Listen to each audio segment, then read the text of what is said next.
Wait wait wait wait यार, क्या कर रहे हो? अभी भी डेजर्ट ईगल या फिर MATD 7 से 1 वेटशॉट लगा रहे हो क्या?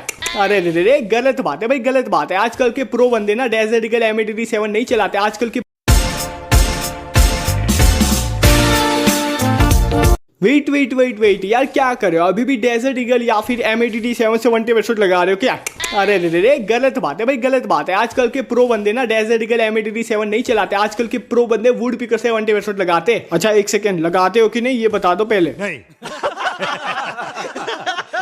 करेली बेइज्जती, पड़ गई ठंड। खैर छोड़ो, नोक जोक तो चलती रहेगी। इस वीडियो के अंदर मैं आपको वुड पिकर 1 वेटशॉट लगाने के लिए ऐसी एडवांस लेवल की 4 टिप्स एंड ट्रिक्स बताने वाला हूं, जिससे आपके 1 वेटशॉट ना बहुत ही नेक्स्ट लेवल के लगने वाले हैं। ठीक है, और उसके लिए आपको बस वीडियो को पूरा देख लेना है। और हाँ गाइस यार, एक और चीज, बॉडी शॉट वाले प्लेयर्स ना अभी भी वक्त थोड़ा सा सुधर जाओ, क्योंकि यार जमाना आगे बढ़ रहा है, फ्री फायर का दौर बदल रहा है। 1 वेटशॉट वाले प्लेयर्स को ही पीरो प्लेयर्स का दर्जा मिल जाए, तो यार आपको भी 1 वेटशॉट लगाने चाहिए। वरना कहीं ऐसा ना हो कि आपका फ्रेंड पहले आपको कॉल करके कस्टम के लिए बुलाए, उसके बाद कुछ इस प्रकार का रिएक्शन दे। छी यार, क्या बंदा बुला दिया, ये तो बॉडी मारता है, हट, अगली बार से मत बुलाना। गजब बेइज्जती है। लेकिन भाइयों, मेरे होते हुए ऐसा बिल्कुल भी नहीं हो सकता, क्योंकि मेरी वीडियोस को देखने के बाद आप किसी भी बंदों को कॉल करके कुछ इस प्रकार से कस्टम के लिए चैलेंज दे सकते हो। मैं कहा हूं, अगर हिम्मत है तो 13 मील वाले पेट्रोल पंप पे आजा।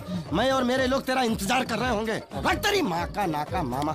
तो गाइस अगर आप नहीं चाहते कि आपके टीममेट्स आपको नूब कह के बुलाए, तो यार चैनल को सब्सक्राइब कर देना, बेल वाले आइकन को भी ऑल पे प्रेस कर देना, ताकि मेरी हर एक न्यू और धमाकेदार वीडियोस की नोटिफिकेशन आपको मिलती रहेगी। तो गाइस अभी बात कर लेते हैं हमारी फर्स्ट टिप की, जो कि difference between desert eagle and woodpecker. जी गाइस ये टिप ना बहुत ही ज्यादा इंपॉर्टेंट टिप है, क्योंकि यार हमें समझना चाहिए कि डेजर्ट ईगल और वुड पिकर में ऐसा तो क्या ही फर्क है, जिसकी वजह से हम वुड पिकर से ज्यादा आसानी से 1 वेटशॉट लगा सकते हैं। जी हाँ सर, अगर आपको नहीं पता तो मैं आपको बता देता हूँ, वुड पिकर से आप ज्यादा आसानी से 1 वेटशॉट लगा सकते हो कंपेयर टू डेजर्ट ईगल। बस आपको थोड़े बहुत लॉजिक्स पता होने चाहिए। तो सर मैं आपको बता देता हूँ, वुड पिकर के पास ना 2 एडवांटेजेस है, जिसकी वजह से वुड पिकर से आसानी से 1 वेटशॉट लग जाता है। ठीक है, तो सर पहला एडवांटेज ये है कि जो वुड पिकर का नेचुरल रेट ऑफ फायर है ना, वो बहुत ही ज्यादा कम है। आपने भी नोटिस किया होगा कि यार वुड पिकर में से गोलियां बहुत ही ज्यादा धीरे धीरे से निकलती है, ठीक है, कंपेयर टू डेजर्ट ईगल। तो यही एक एडवांटेज है, जिसकी वजह से आप फायर ब्रिगेड को अगर हल्का सा भी ट्रैक करते हो ना, तो भाई उसको चट्टा के जैसा 1 वेटशॉट चिपक जाता है। ठीक है, और से दूसरा एडवांटेज ये कि यार वुड पिकर का रिकॉइल ना बहुत ही कम है, ठीक है, compare to desert eagle. Desert eagle बहुत ही ज्यादा रिकॉइल कर जाती है, और उसकी वजह से आपके कभी कभार 1 वेटशॉट नहीं लग पाते। लेकिन वुड पिकर में ये चीज नहीं होगी, क्योंकि यार आप भी यहाँ पर देख सकते हो,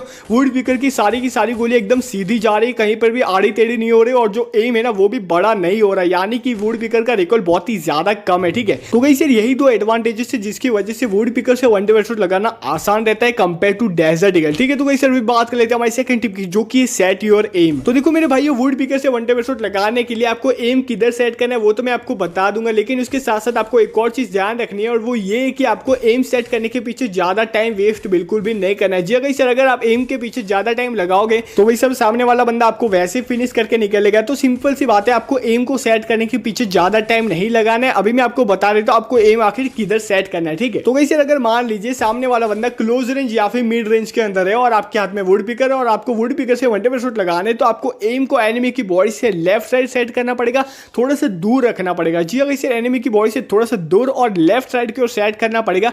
थोड़ा सा ऊपर नीचे होगा तो चलेगा, लेकिन एनिमी की बॉडी से लेफ्ट साइड आपको एम को रखना है। ठीक है, और अगर बंदा लॉन्ग रेंज में है, तब आपको एम को ना थोड़ा सा नीचे रखना है। ठीक है, लेफ्ट राइट आप रख सकते हो, लेकिन थोड़ा सा नीचे रखना है लॉन्ग रेंज के अंदर। तो गाइस सर अभी बात कर लेते हैं हमारी थर्ड टिप की, जो कि ड्रैग अकॉर्डिंग डिस्टेंस। तो गाइस सर यहाँ पर हमने एम तो सेट कर दिया था, अभी बारी आ जाती है फायर ब्रिगेड को ड्रैग देने की। तो यहाँ पर फायर ब्रिगेड को ड्रैग देने के सबसे बेस्ट 2 तरीके। पहला तरीका है रोटेशन ड्रैग, जो कि आपको ज्यादातर पता ही होगा। दूसरा तरीका है स्ट्रेट ड्रैग। स्ट्रेट ड्रैग में कुछ भी नहीं है, नॉर्मली आपको फायर ब्रिगेड को एनिमी के हेड की तरफ सीधा ही खींच के लेके जाना। ठीक है, और रोटेशन ड्रैग में आपको थोड़ा सा घुमाव देके खींच के लेके जाना होता है एनिमी के हेड की तरफ। तो यहाँ पर मैं आपको बता देता हूँ, जब भी बंदा लॉन्ग रेंज के अंदर है, यानी कि बंदा बहुत ही ज्यादा दूर होता है, तब उस टाइम पे आपको स्ट्रेट ड्रैग टेक्निक को यूज करना है, यानी कि आपको नॉर्मली एनिमी के हेड की तरफ सीधा ही फायर ब्रिगेड को खींच के लेके जाना है। ठीक है, और मुझे पता है अभी आप क्या पूछने वाले हो, यार फायर ब्रिगेड को ड्रैग देने की स्पीड आखिर कितनी रखनी चाहिए? तो मैं यहाँ पर आपको बता देता हूँ, यार कछुए से स्पीड रखनी पड़ेगी। आपको लिटरली बहुत ही ज्यादा धीरे से फायर ब्रिगेड को ड्रैग करना पड़ेगा, बहुत ही हल्के से, बहुत ही प्यार से आपको फायर ब्रिगेड को ड्रैग देना पड़ेगा, तभी जाकर एनिमी को 1 वेटशॉट चिपक पाएगा, वरना सारी की सारी गोलियां एनिमी के हेड के ऊपर से निकल जाएगी। तो इसे अभी बात कर लेते हैं क्लोज रेंज और मिड रेंज के बारे में। तो यहाँ पर मैं आपको बता देता हूँ, क्लोज रेंज और मिड रेंज के अंदर आपको ना फायर ब्रिगेड को कुछ ज्यादा ही तेजी से रोटेशन ड्रैग देना पड़ेगा। जी हाँ सर, आपने सही सुना, रोटेशन ड्रैग आपको देना है क्लोज रेंज और मिड रेंज के अंदर। और भाई सब लिटरली बता रहा हूँ, कुछ